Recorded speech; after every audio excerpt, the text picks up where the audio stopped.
Topik yang hari ini kita bahas tidak kalah menarik dengan topik-topik di Jantok sebelumnya. Yang akan kita bahas kali ini adalah seputar kesehatan ginjal. Seperti yang kita lihat nih ya, Generally Friends, sekarang kan banyak orang mengkonsumsi suplemen multivitamin untuk meningkatkan imunitas tubuh kita begitu ya. Dari sebelum pandemi, bahkan setelah pandemi ini semakin banyak yang sadar gitu ya, menyadari bahwa meminum multivitamin itu ternyata membantu meningkatkan imunitas tubuh. Nah, COVID-19 ternyata membuat banyak orang ini menjadi lebih khawatir dan mencari cara-cara untuk tubuh tetap sehat dan terhindar dari virus.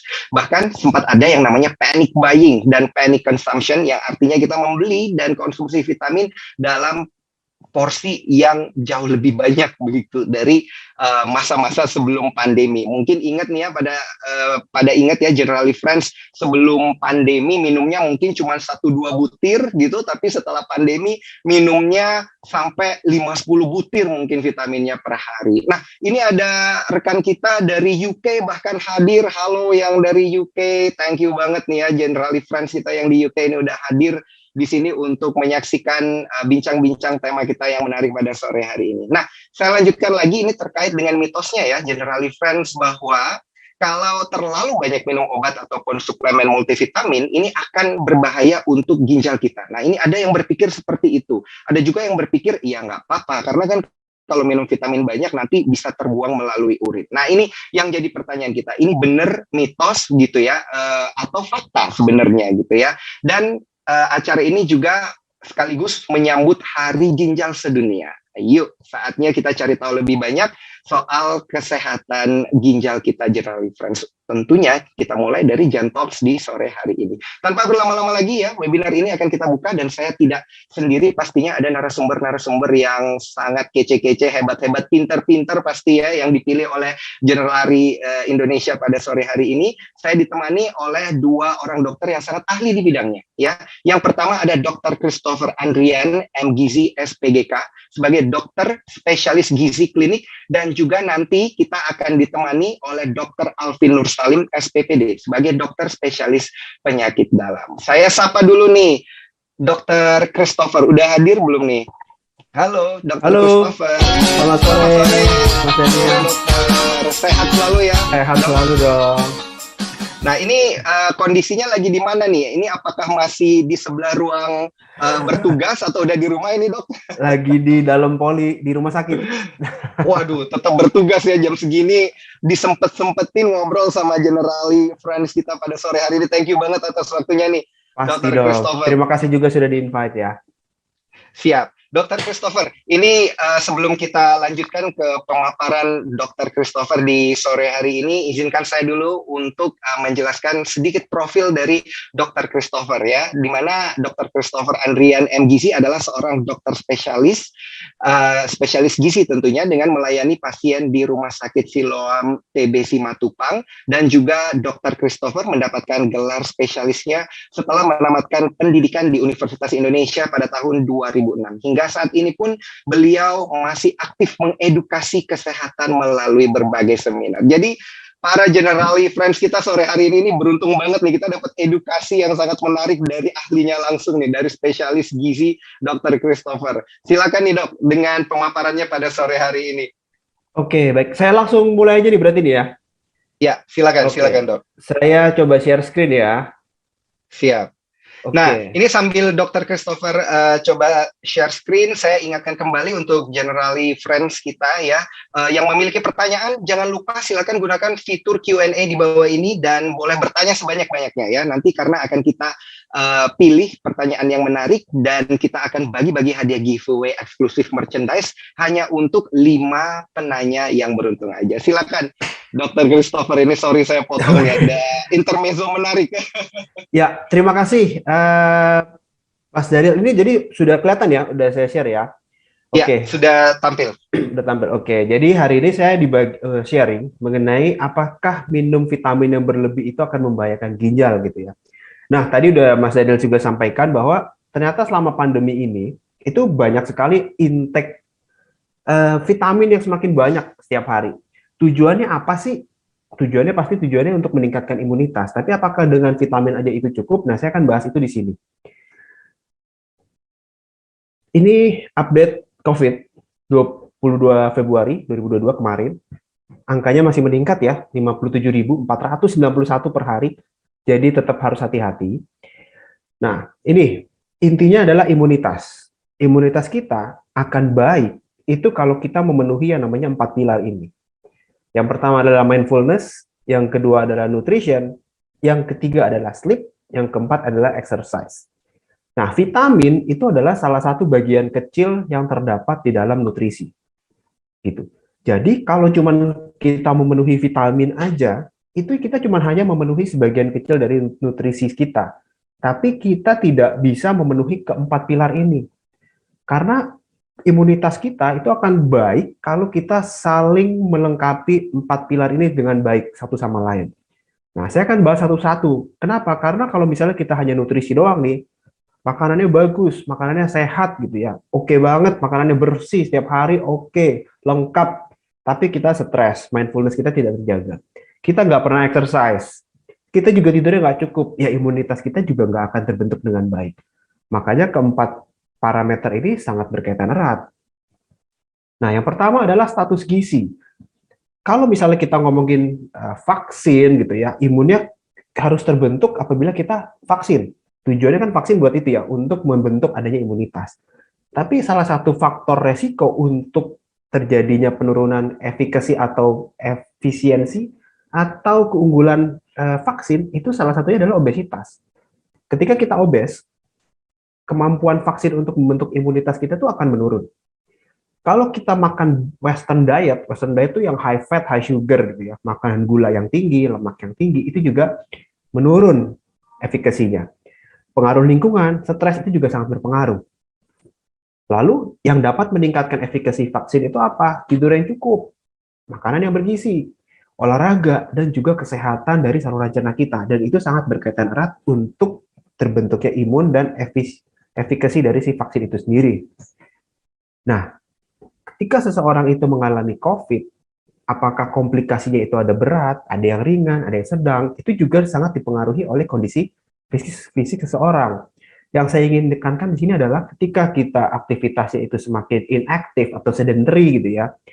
Kenapa? Karena selama pandemi yang hampir 2 tahun ini gitu ya, yang biasanya orang itu aktivitas naik turun tangga, jalan kaki, sana sini, sekarang lebih cenderung itu sedentary. Duduk, diam, kayak seperti ini kita nih, depan komputer, webinar gitu ya, itu membuat aktivitas kita itu menurun. Itu juga merupakan salah satu faktor risiko yang dapat meningkatkan risikonya obesitas gitu ya. Obesitas itu sendiri meningkatkan faktor inflamasi, peradangan, itu mengakibatkan komplikasi juga terhadap si COVID.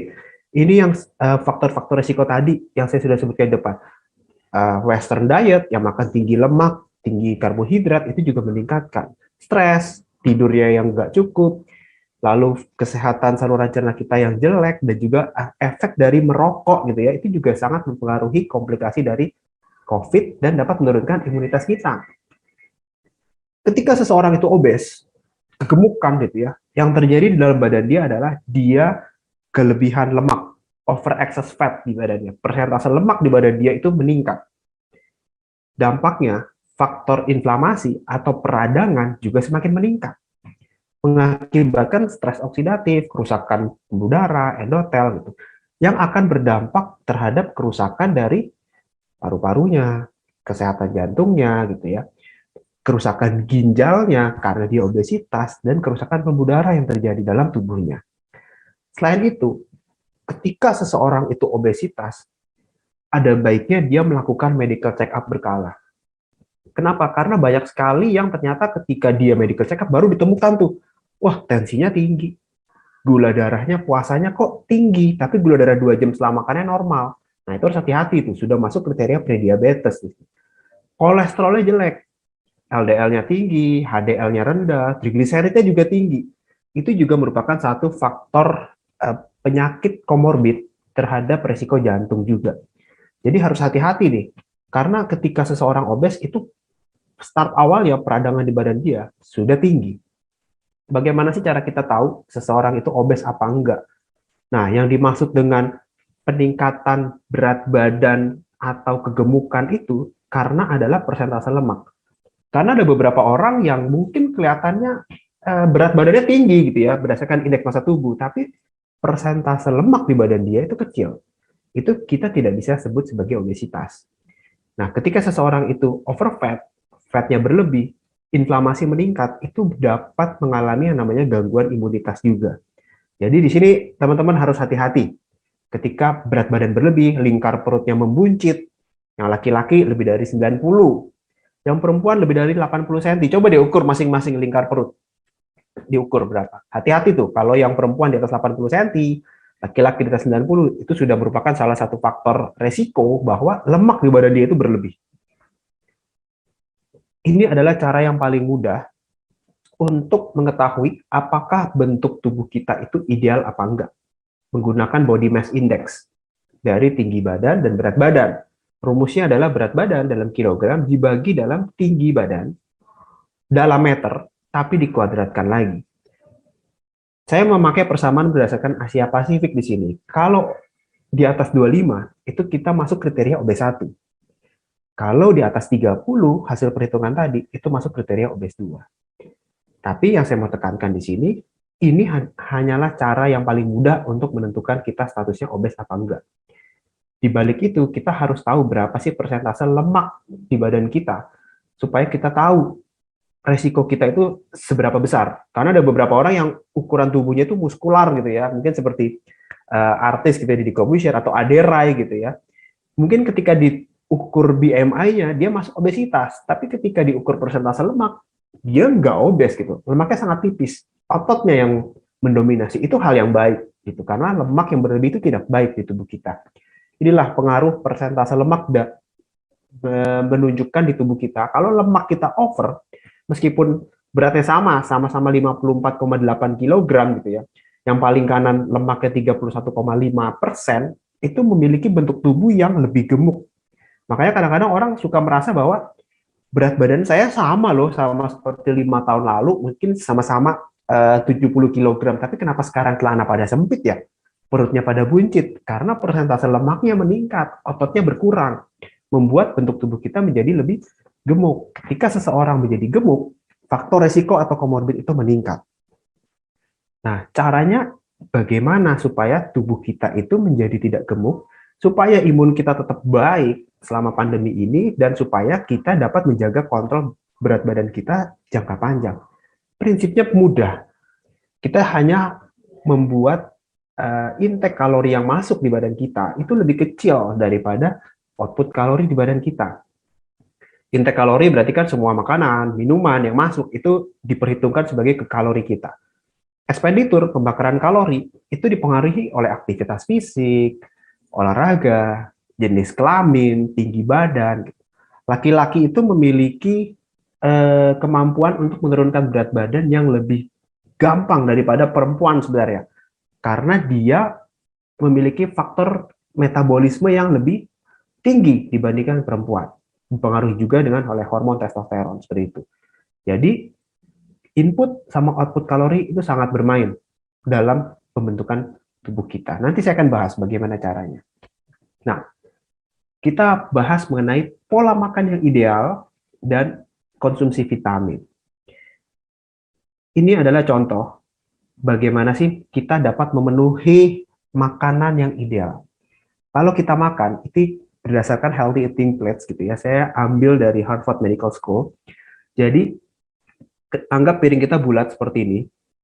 Seperempat piring, idealnya itu kita isi dengan whole grains. Whole grains itu adalah karbohidrat kompleks. Misalnya seperti nasi coklat, nasi merah, atau roti gandum, atau kentang gitu ya. Dan seperempat piringnya kita isi dengan protein yang berkualitas. Seperti ayam, ikan, daging, tahu, tempe. Hindari protein-protein yang kurang berkualitas. Contohnya apa? Misalnya seperti daging asap, daging makanan kaleng, seperti kornet, atau sosis gitu ya. Makanan-makanan kemasan, itu lebih baik dihindari. Karena biasanya mengandung pengawet, mengandung natrium yang tinggi, dan juga mengandung kandungan lemak yang cukup tinggi dibandingkan dengan proteinnya. Lalu setengah piring kita isi dengan kombinasi antara sayur-sayuran dan buah-buahan. Jadi jangan terbalik nih, karena rata-rata makanan orang Indonesia itu hampir setengah lebih piring itu justru malah isinya nasi. di mana itu adalah karbohidrat itu. Lalu ditumpuk lagi dengan protein atau lauk pauk yang sebenarnya bukan protein itu. Contohnya misalnya kayak bakwan jagung atau bakwan goreng gitu ya, kentang balado, perkedel kentang gitu, mie goreng, nasi pakai mie itu karbohidratnya itu akan double. Itu menjadi tidak baik komposisinya. Jadi di sini saya pertahankan bahwa asupan makan kita tuh harus imbang antara karbohidrat, protein, dan lemak supaya kita dapat memenuhi kebutuhan kita sehari-hari. Jadi kurang lebih gambaran makanannya seperti ini. Satu piring, seperempatnya adalah karbohidrat kompleks, seperempatnya adalah protein, dan setengahnya adalah buah-buahan dan sayur-sayuran. Nah, ketika kita sudah memenuhi kebutuhan karbohidrat kita, tidak lupa juga dengan vitamin. Vitamin itu nggak cuma vitamin C atau vitamin D doang. Vitamin C di dalam badan kita itu sangat banyak. Ada vitamin A, D, E, K. ADEK itu adalah vitamin larut lemak. Vitamin larut air itu adalah vitamin C, vitamin B12, B1, B2, dan lain-lain. Ini gambarannya seperti ini. Keseluruhan vitamin ini, dia bekerja itu saling berkaitan satu sama lain. Vitamin C membutuhkan vitamin E, gitu ya. Jadi vitamin D juga membutuhkan vitamin yang lain. Jadi semuanya itu saling berkaitan erat untuk membentuk imun tubuh kita dengan baik.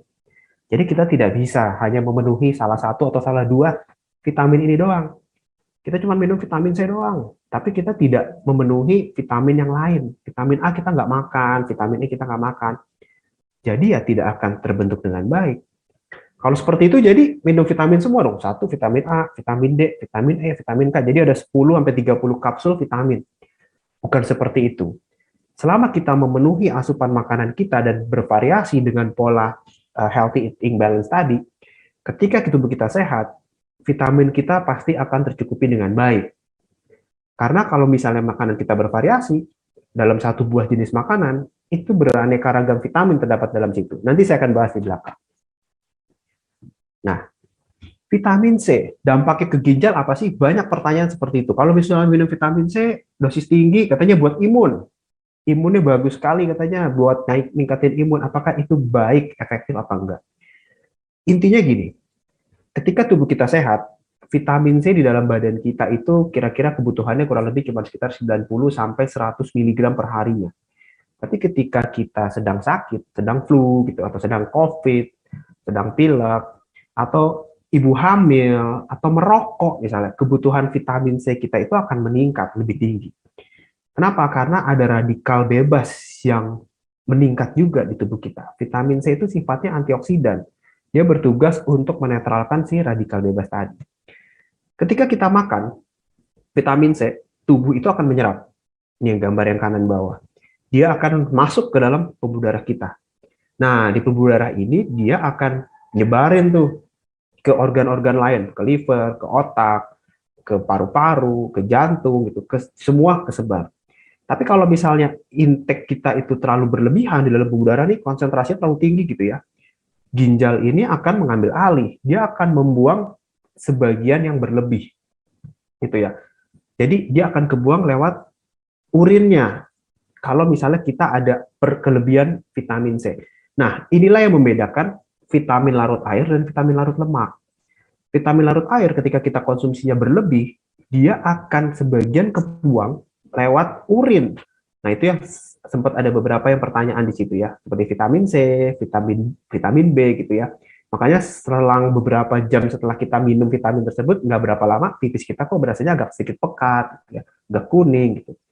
Ya seperti itu. Tapi kalau vitamin yang larut lemak seperti vitamin D, vitamin E, vitamin K, karena dia sifatnya larut lemak, ketika kita makan berlebih, kebanyakan gitu ya, tubuh itu nggak bisa mengeluarkan dengan mudah, seperti layaknya vitamin C atau vitamin B lain. Dia akan terdeposit atau tersimpan di dalam tubuh kita, dan akan mengakibatkan yang namanya keracunan atau toksisitas. Nah, itu harus hati-hati apabila sudah terjadi yang namanya toksisitas dari vitamin.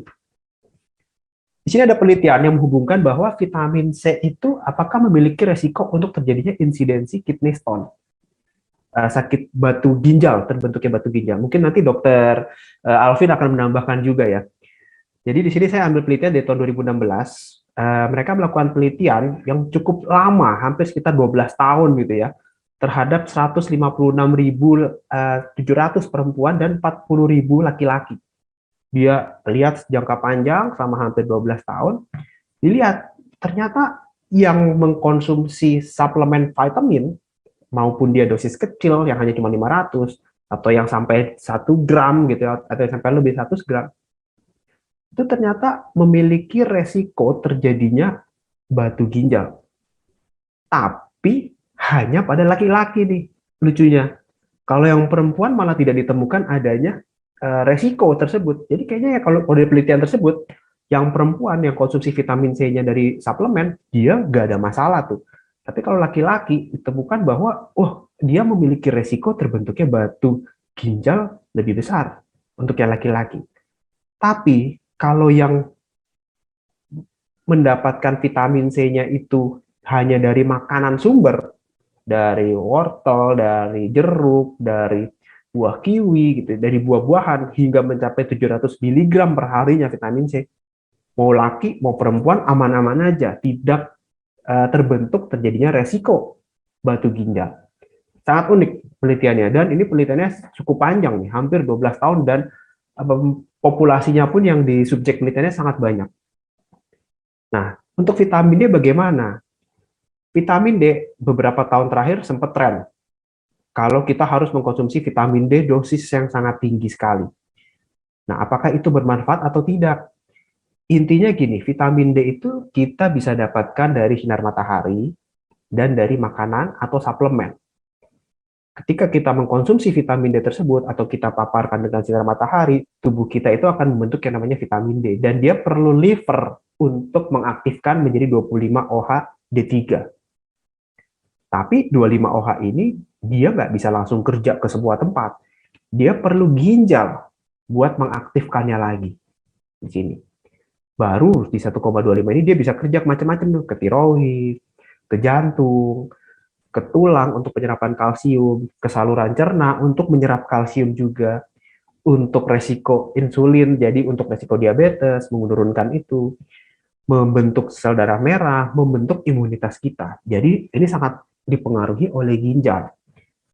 Nah, sekarang kebalikannya, hati-hati kalau seseorang yang sudah mengalami gangguan ginjal, ureum kreatinnya meningkat. Hati-hati apabila mengkonsumsi vitamin D dosis tinggi, karena dia tidak bisa diubah sepenuhnya. Dan si vitamin D yang kita konsumsi tidak bisa bekerja dengan baik juga. Jadi sebaiknya apabila Anda menemukan bahwa ureum kreatinnya naik nih, harus apa yang saya lakukan? Konsul ke dokternya, ke dokter penyakit dalam, ke dokter gizi gitu ya, untuk mengetahui saya perlunya apa nih, karena kebutuhan setiap orang itu berbeda-beda. Nah, vitamin D, berjemur sinar matahari, waktunya yang paling ideal kapan? Pertanyaannya kan gitu. Kalau misalnya kita berjemur sinar matahari, ada yang namanya UV index 1 sampai 11. UV index 1, 2, ini dia belum ada paparan sinar matahari yang besar. 3, 4, 5, 6 sudah mulai ada, dan 8 di atas 8 itu sudah mulai terik. Untuk mengaktifkan vitamin D kita perlu yang namanya ultraviolet B. Ultraviolet B ini baru muncul, itu ada di UV index di atas 3. Nah, tapi hati-hati kalau misalnya berjemur di atas UV index di atas 6. Resiko untuk kanker kulit juga semakin meningkat. Di sini saya kasih gambaran, ketika kita berjemur, saya ambil di tanggal 7 September gitu ya, 2021 di jam 9 pagi. Anggaplah kita tinggal di Pulau Jawa lah, di sini di Jakarta. Karena ini waktunya WIB di jam 9. Jam 9 pagi, UV index-nya masih di atas 3. Ini waktu yang paling pas buat berjemur. Kenapa? Karena ketika di jam 11, lihat gambarannya langsung berubah. UV index-nya sudah di atas 6. Berjemur sebentar udah terik banget, resiko untuk kulitnya makin terbakar gitu ya. Yang udah perawatan mahal-mahal, kulitnya supaya kinclong itu disuruh berjemur jam 11, mana mau gitu. Jadi harus hati-hati untuk berjemur sinar matahari. Cukup 5 sampai 10 menit sampai 15 menit juga oke. Tapi jam 9 pagi rekomendasinya menyatakan bahwa cukup berjemur 3 kali seminggu. Warna kulit juga sangat berpengaruh terhadap kadar vitamin D di badan kita. Kulit yang semakin gelap membutuhkan waktu paparan sinar matahari yang lebih lama untuk mendapatkan kadar vitamin D yang sama seperti kulit yang lebih cerah. gitu ya. Jadi resiko warna kulit untuk terjadinya defisiensi vitamin D itu juga besar. Nah, di sini saya ingin memberikan beberapa insight dari penelitian bahwa ternyata penelitian tentang vitamin D toksisitas itu sangat beraneka ragam dan sampai sekarang pun masih dilakukan penelitian. Yang sebelah kiri dia ada case report yang menggunakan vitamin D drops dosis tinggi hingga mencapai 8.000 sampai 12.000 setiap harinya. Dia malah mengakibatkan gagal ginjal gitu. Tapi kenapa? Karena dia terjadi pada orang tua dan sebelumnya memang ada riwayat komorbid seperti ada sakit ginjal, ada darah tinggi gitu yang mengakibatkan kondisi ginjal itu semakin berat. Tapi penelitian yang kanan itu menunjukin bahwa ketika dia melakukan suplementasi vitamin D pada orang yang mengalami diabetes dan diberikan dosis tinggi, dia ternyata tidak ada masalah dalam fungsi ginjalnya. Jadi fine-fine aja. Di sini yang harus saya perhatikan adalah setiap orang itu memiliki kebutuhan yang berbeda-beda. Jadi ada baiknya apabila mengkonsumsi dosis vitamin yang dosisnya sangat tinggi, lebih baik dikonsulkan dulu ke dokter. Seperti itu. Kenapa? Karena untuk vitamin, tubuh kita itu sangat berkaitan erat satu sama lain. Untuk membentuk imun eksternal seperti kulit, seperti rambut pada hidung, untuk mukosa, itu dia perlu vitamin A, B6, B12, folat, C, D, E, Fe, dan zinc. Untuk imun internal, seperti fagosit, NKC, gitu, T sel, B sel, itu semua vitamin itu sangat perlu. Jadi tidak bisa hanya memenuhi dari salah satu vitamin aja. Contoh, ketika kita makan jambu, nah ini kan jambu banyak banget nih, murah juga gitu ya, di Indonesia banyak. Jambu klutuk, jambu batu, per 100 gram jambu batu, itu vitamin C-nya udah cukup banyak, 228 miligram. Kandungan vitamin C-nya ini lebih banyak daripada jeruk. Coba bayangin. Padahal ini jambu loh, makanan yang paling banyak kita temukan sehari-hari. Dia 228.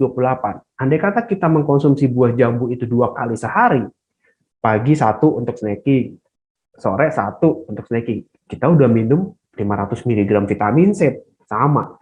Tapi bukan cuma vitamin C doang yang kita makan. Ada B9, B5, B3, B6, B1, vitamin E, vitamin A, B2, dan vitamin K juga.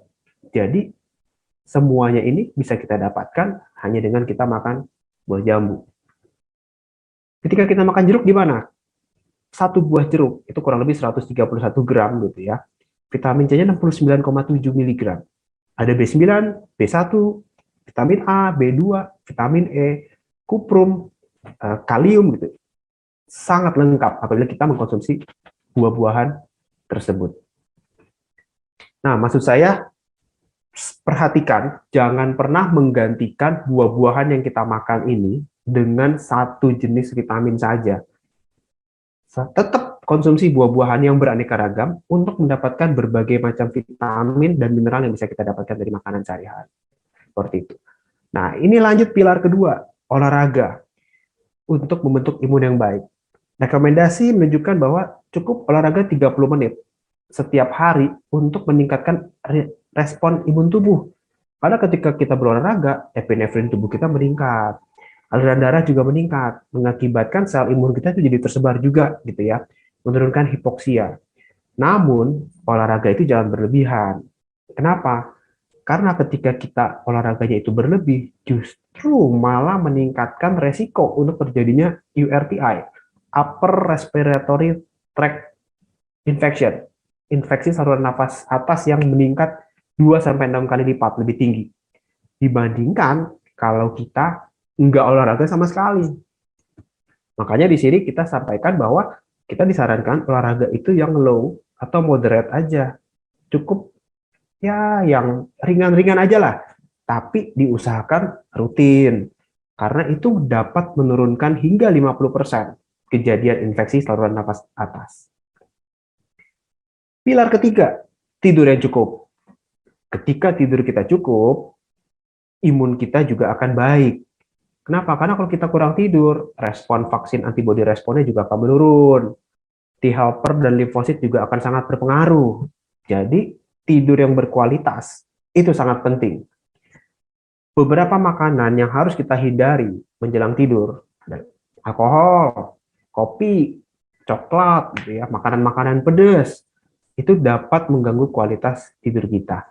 Jadi kalau mau tidur ya baiknya ya snackingnya ya pisang atau enggak ya susu gitu ya, susu hangat gitu ya. Jangan martabak atau nasi goreng gitu ya. Ya itu makanan berlemak tinggi gitu. Jadi harus hati-hati. Lalu pilar yang sangat penting adalah jangan stres. Selalu berpikir positif. Kenapa? Karena kalau kita stres, semua metabolisme fisiologis tubuh kita pasti akan bermasalah. Yang tadinya nggak ada sakit mah, jadi sakit mah. Yang tadinya nggak diare, jadi diare.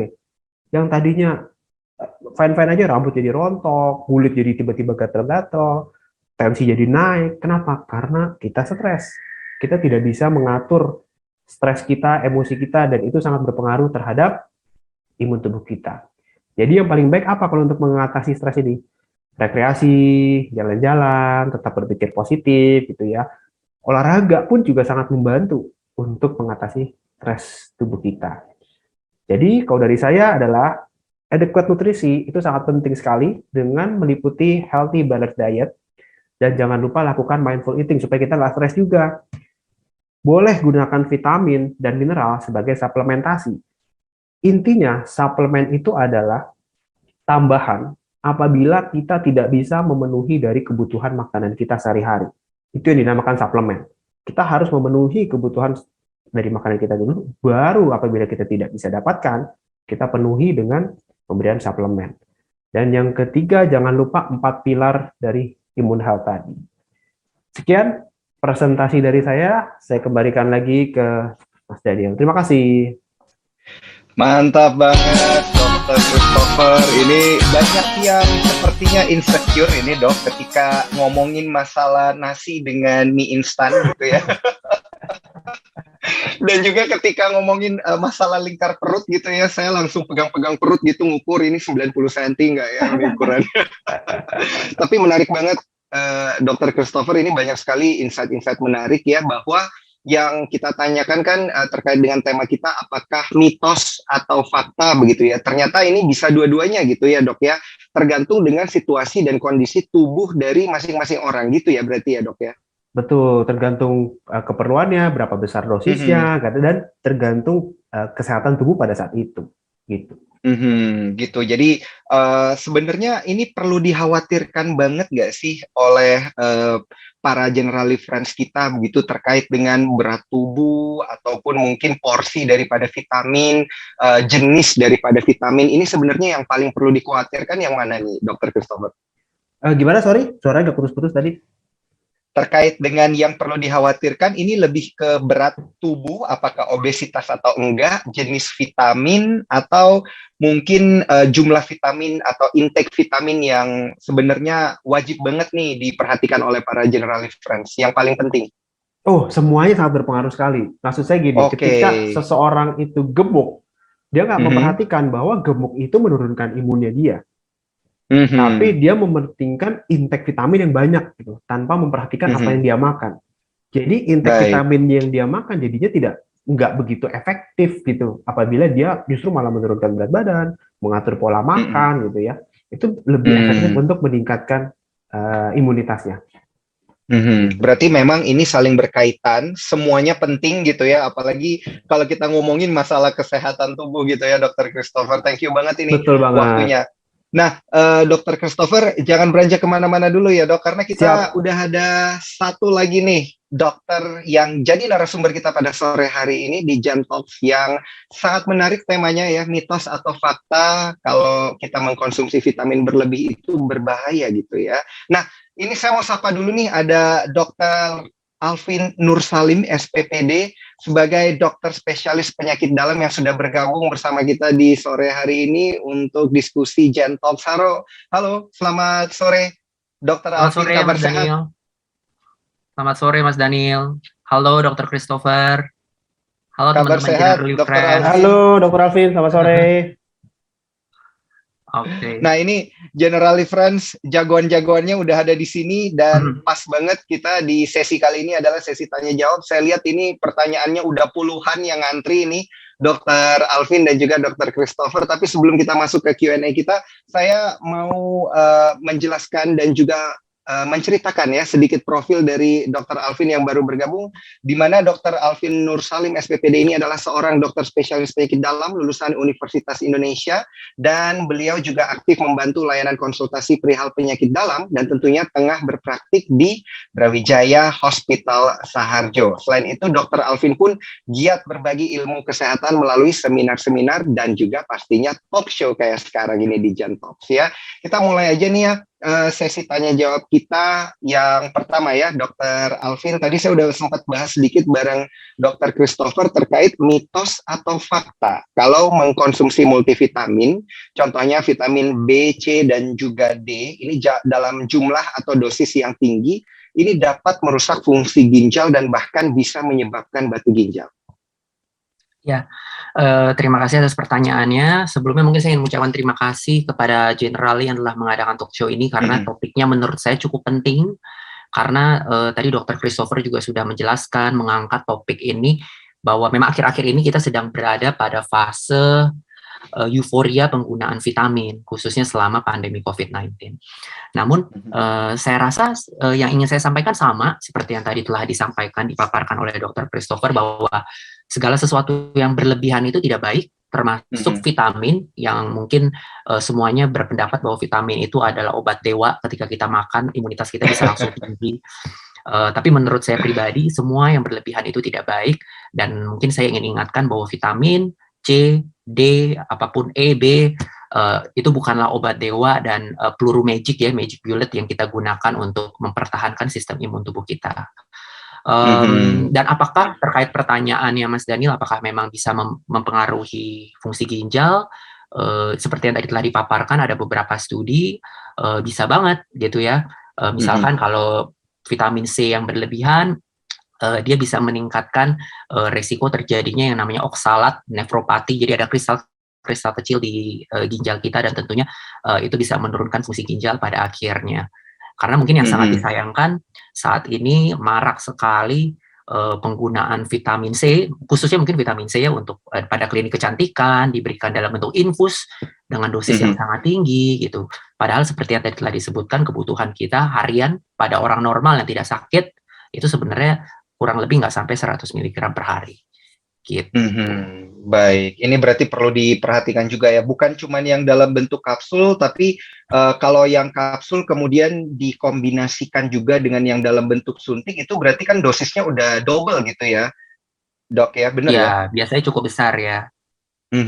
Baik, ini perlu diperhatikan banget nih ya untuk general friends kita yang vitamin intake-nya jadi makin banyak nih setelah pandemi ini, dok. Nah, ini selain konsumsi obat dan vitamin, apakah hal lain yang bisa menyebabkan kerusakan fungsi ginjal sebenarnya? Dan bagaimana nih cara mencegahnya?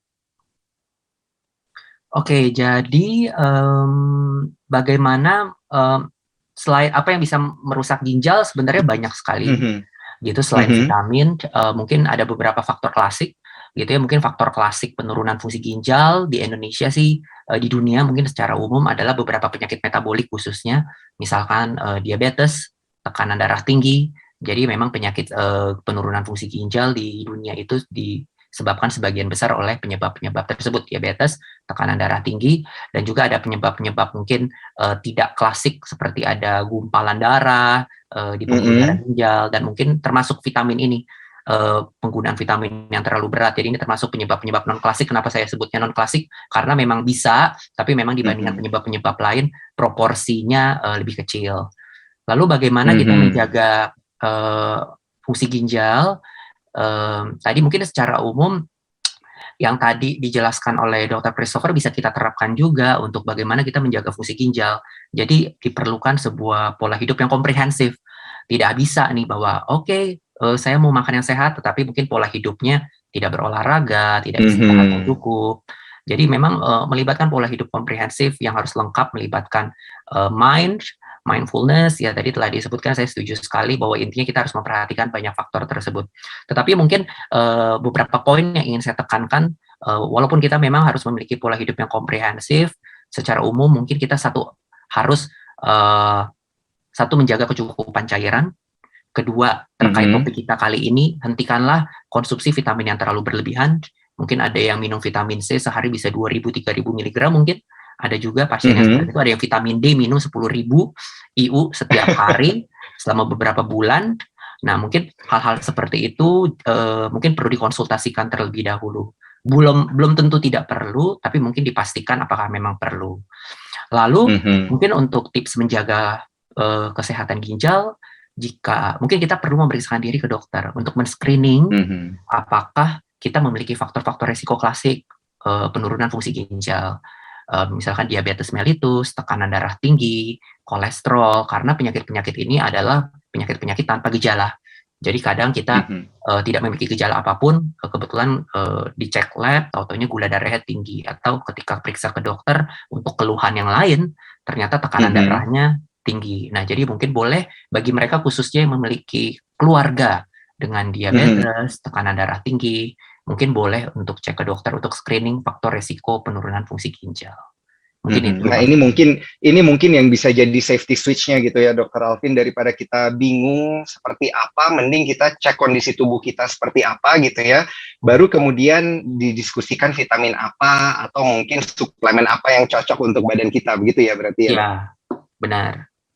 Oke, nah ini banyak banget yang juga bertanya terkait dengan gejala dini gitu yang dapat dirasakan tubuh ketika mengalami kerusakan pada ginjal akibat kelebihan mengkonsumsi vitamin. Ini ada tanda-tandanya nggak sih yang bisa tanda-tanda mudah gitu yang bisa ditemui oleh para general friends kita?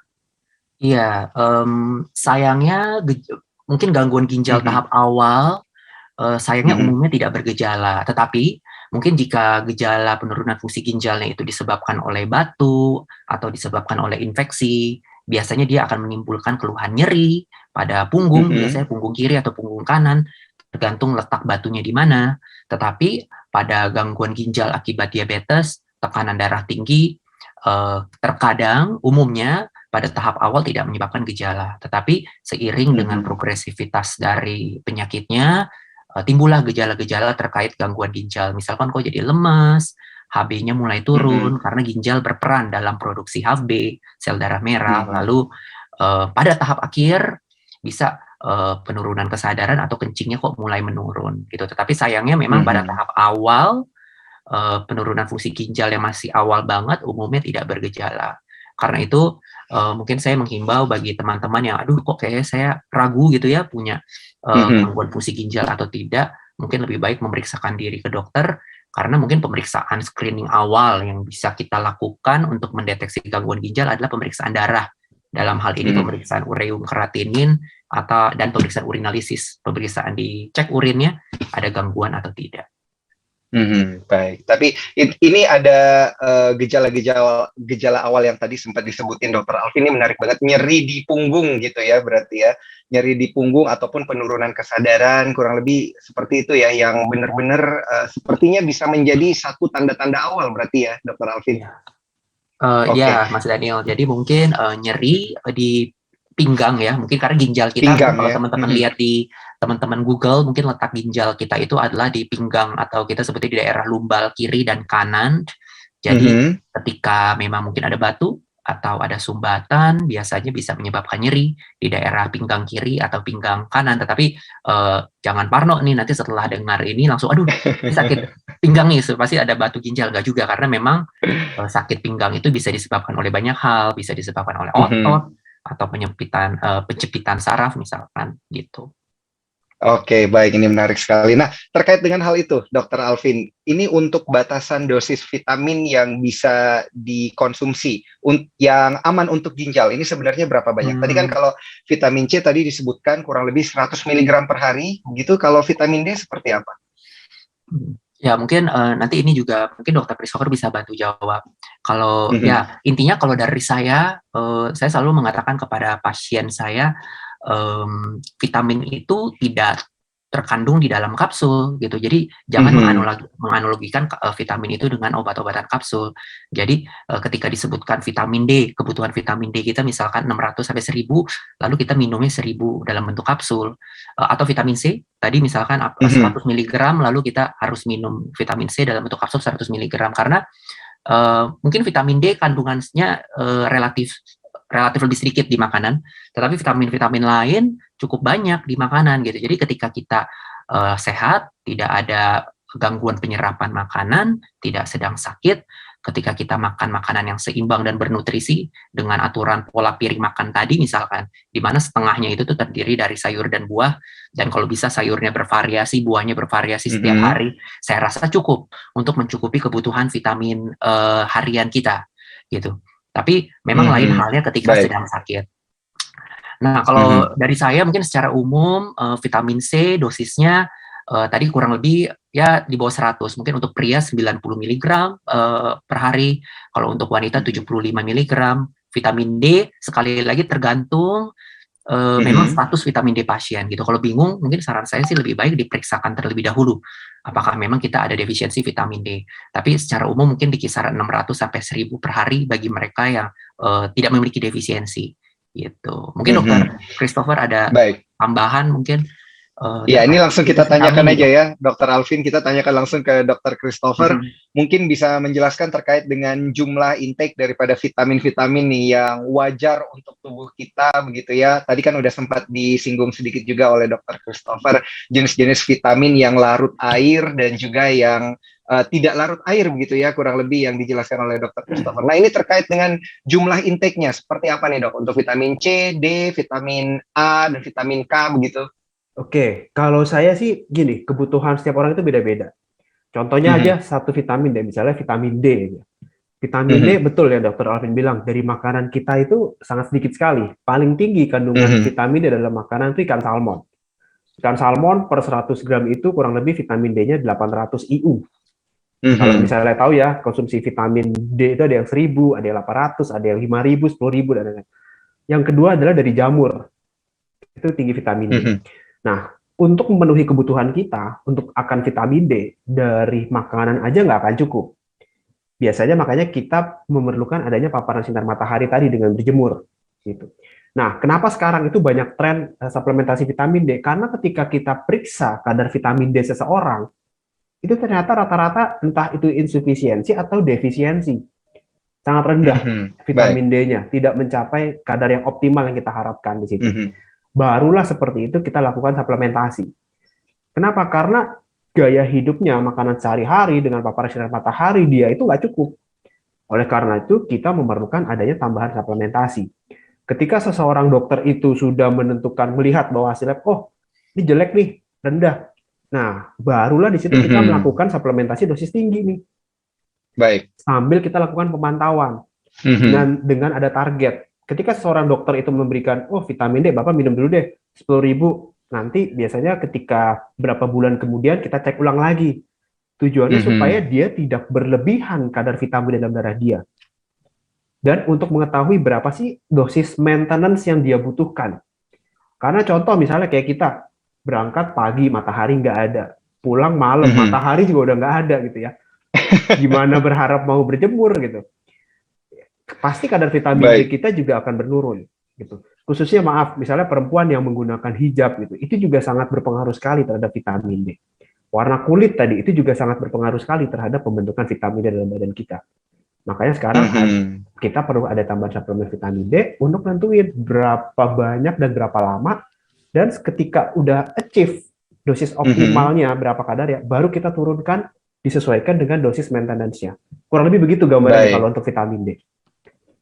Baik, ini berarti seperti yang tadi awal dikatakan oleh Dr. Christopher, gitu ya, sebenarnya masing-masing orang punya kebutuhan yang berbeda. Saya gabungkan dengan jawaban Dr. Alvin sebelumnya, kalau memang ragu-ragu begitu, mending kita cek dulu gitu ya ke dokter-dokter ahli untuk menanyakan jenis vitamin dan jumlah intake, kondisi tubuhnya seperti apa. Nah, saya mau kaitkan juga dengan pertanyaan dari para peserta kita nih yang sudah hadir. Udah puluhan ini yang nanya Dr. Alvin dan juga Dr. Christopher. Saya mulai dari pertanyaan yang pertama karena ada 5 penanya yang beruntung pada hari ini yang akan mendapatkan hadiah-hadiah menarik dari Generali Indonesia pada sore hari ini. Ya, saya mulai dari pertanyaan yang pertama.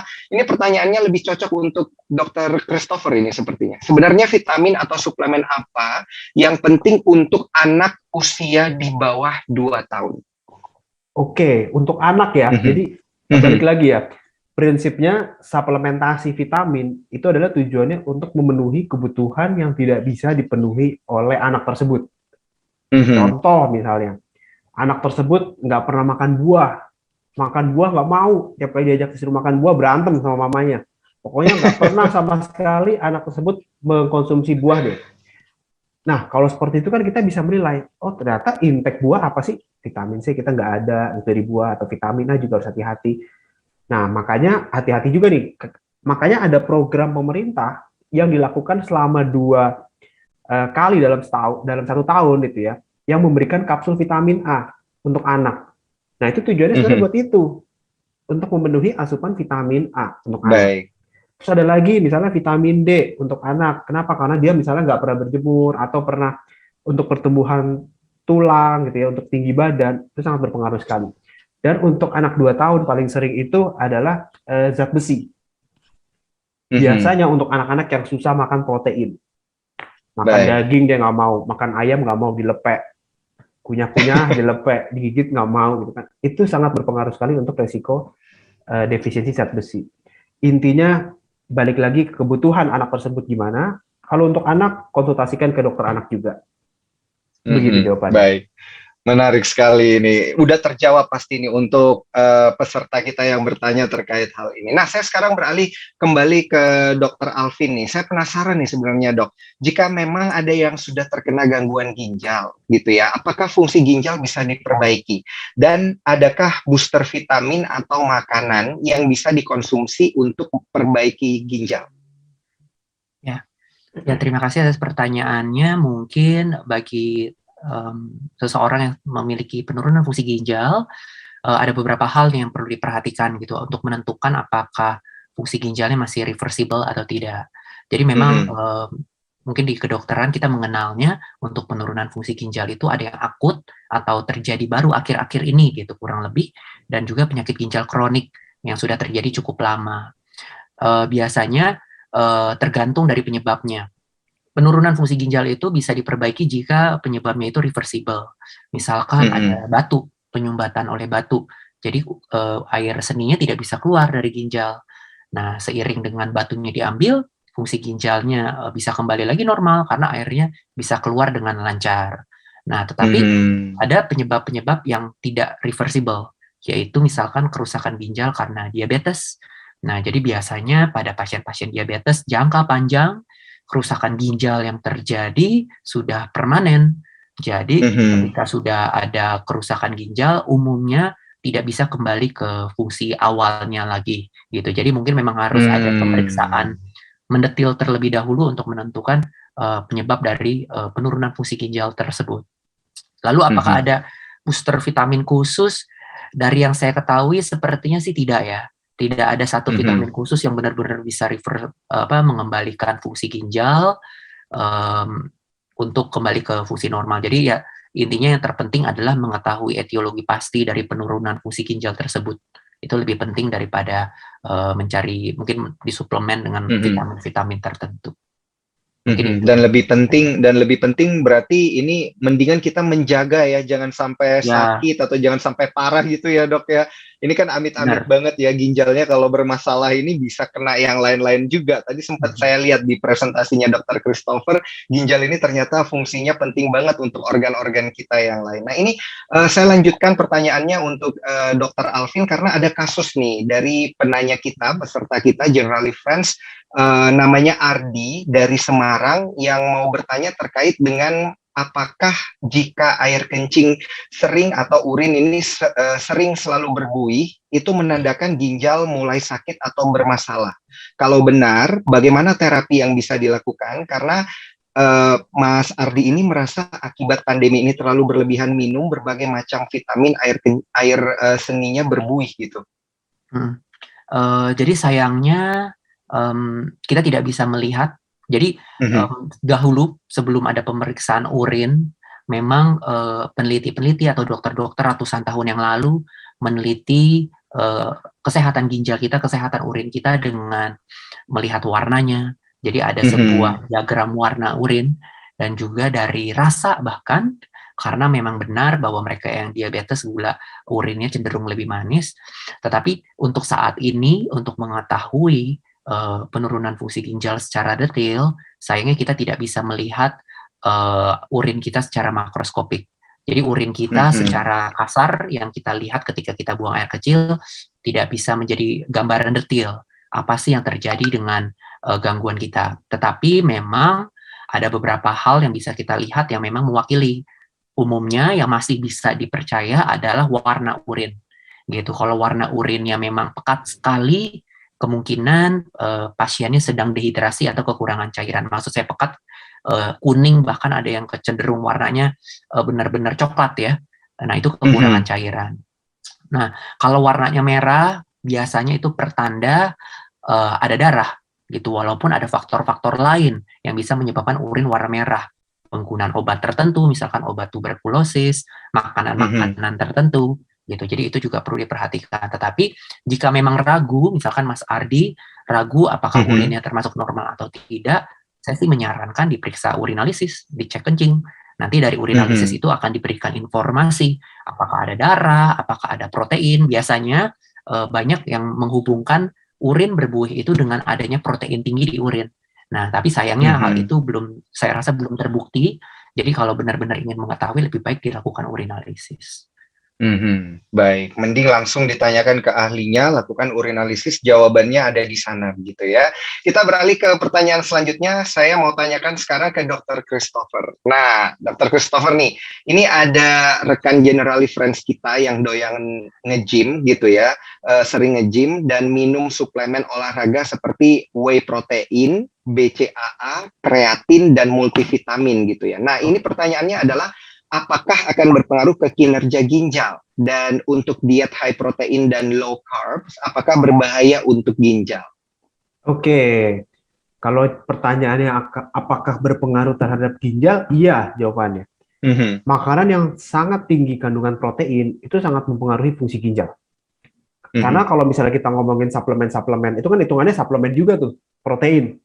Whey protein gitu, yang satu scoop bisa ada 25 gram, 30 gram gitu ya. Itu dapat meningkatkan intake protein kita dalam satu hari. Apabila kita mengkonsumsi secara rutin terus-menerus seperti itu, ya secara nggak langsung pasti akan terjadi yang namanya gangguan fungsi ginjal. Gitu. Biasanya ditandai dengan itu tadi, peningkatan adanya kreatinin yang meningkat. Gitu. Mungkin meningkatnya nggak langsung jauh gitu ya, naik. Tapi mulai dari tahun ke tahun tuh ada mulai meningkat. Itu sangat berpengaruh sekali terhadap intake dari protein kita. Jadi jawabannya iya, ada berpengaruh sekali ke ginjal. Sangat berpengaruh ke ginjal ya. Berarti ini pun sebenarnya kalau mau pilih-pilih jenis whey protein atau kreatin atau BCAA bagi mereka yang doyan nge-gym itu harus dikonsultasikan dulu ke dokter gizi untuk amannya gitu ya berarti ya, Dokter Christopher? Iya, jadi sebenarnya gini, harus hati-hati. Intinya protein, tadi saya sudah sampaikan di depan, yang namanya kebutuhan nutrisi, dia harus balance. Sesuatu yang terlalu kecil dan terlalu besar itu tidak baik. Protein terlalu kecil, dampaknya apa? Tubuh kita, otot kita juga jadi mengecil, menciut. Kebutuhan protein terhadap imunitas kita, produksi enzim itu juga jadi nggak terbentuk dengan baik.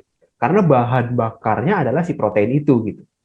Tapi kalau kita berlebih, itu kan ada efek sisa metabolisme gitu ya. Yang kayak seperti urea, nitrogen, itulah yang akan membuat ginjal kita itu menjadi lebih berat kerjanya. Untuk orang yang usianya masih muda, ya mungkin masih fine-fine aja gitu ya, karena ginjalnya pabriknya masih bagus gitu, filternya masih oke. Tapi hati-hati untuk orang yang sudah di atas 40 tahun gitu ya, mengkonsumsi rutin seperti itu, nah itu juga sudah harus waspada, jadi harus hati-hati gitu. Baik, jangan karena mengejar keinginan bentuk badan gitu ya sampai mengorbankan sesuatu hal lainnya gitu ya. Jadi kalau misalnya memang udah ada ya usia di atas 40 tahun, ingin membentuk tubuh yang baik ya gitu, bolehlah kita konsul juga ke dokter gizi ya, fine-fine aja kok gitu. Oke, ini menarik banget nih bagi generali friends kita nih yang doyan nge-gym nih, pasti banyak nih ya dari ratusan partisipan kita hari ini. Oke. Saya tanyakan pertanyaan selanjutnya ini kebetulan lebih cocok ke Dokter Christopher, cara konsumsi vitamin yang direkomendasikan gitu. Apakah setiap hari, seminggu sekali, atau hanya ketika sedang sakit atau imun tubuh sedang turun begitu? Ya, itu tadi. Jadi maksudnya kalau misalnya kita sedang sakit gitu ya, sedang flu, itu kebutuhan memang meningkat lebih besar. Makanya biasanya konsumsi buah itu juga ditingkatkan. Konsumsi protein dari ikan, ayam, daging atau telur kita juga tingkatkan dari makanan kita sehari-hari. Nah, kalau kita ngomongin kapan waktu yang baik gitu ya, yang tadi berhubungan dengan vitamin larut air dan vitamin larut lemak. Vitamin larut lemak biasanya dia itu membutuhkan lemak untuk bisa terserap dengan baik. Vitamin A, D, E itu dia membutuhkan lemak. Jadi dia paling bagus itu penyerapannya ya bersama makanan. Makanya biasanya tertulis konsumsilah setelah makan gitu. Nah, lain halnya dengan vitamin larut air.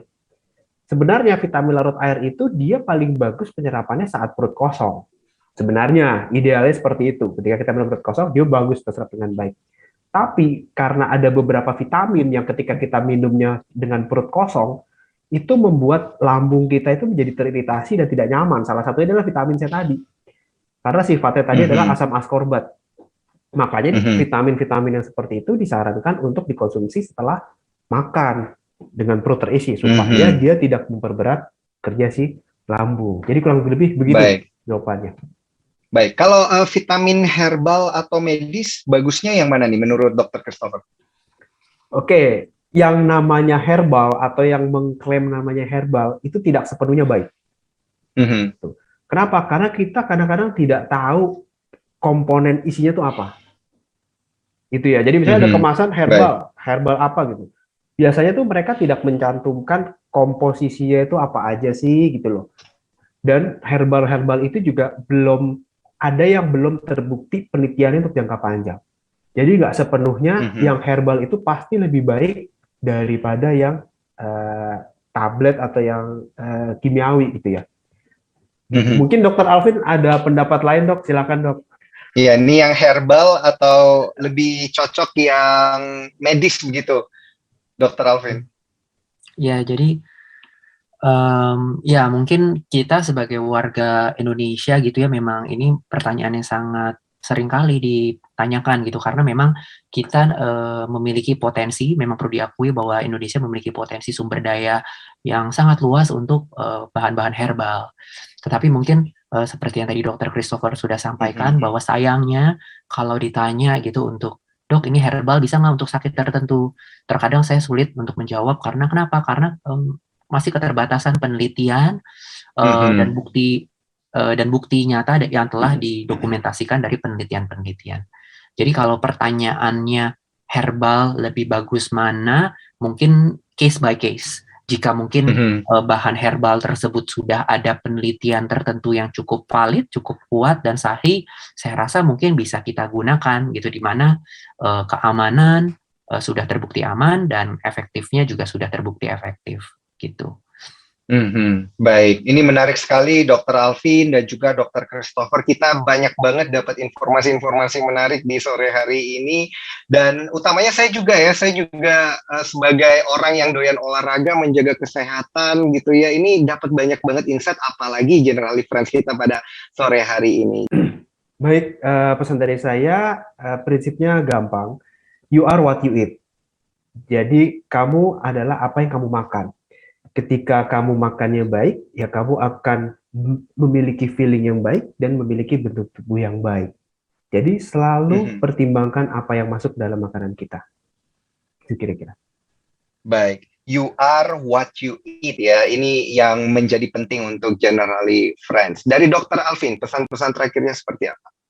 Ya, mungkin yang ingin saya sampaikan bahwa mungkin Generali Friends perlu ingat bahwa untuk mencapai tubuh yang sehat, tidak ada satu kunci tertentu, tetapi memerlukan perubahan pola hidup komprehensif yang melibatkan pola makan yang sehat, olahraga, pengelolaan stres yang baik, istirahat yang cukup, gitu. Jadi jangan pernah termakan dengan mungkin iklan, penggunaan vitamin-vitamin tertentu untuk memboost sistem imun kita, tetapi ayo mungkin kita lebih mengutamakan pola hidup yang sehat secara menyeluruh untuk mempertahankan sistem imun tubuh kita. Mungkin itu, Mas Daniel. Baik, luar biasa pesan-pesan dan juga ilmu yang kita dapatkan ini untuk para Generali Friends kita di sore hari ini. Terima kasih banyak Dr. Alvin dan juga Dr. Christopher yang sudah hadir tentunya dan memberikan banyak sekali masukan untuk kita semua pada sore hari ini. Sampai jumpa di lain kesempatan. Dan juga untuk Dr. Alvin dan Dr. Christopher, salam sehat dan sukses selalu untuk Dr. Alvin dan Dr. Christopher.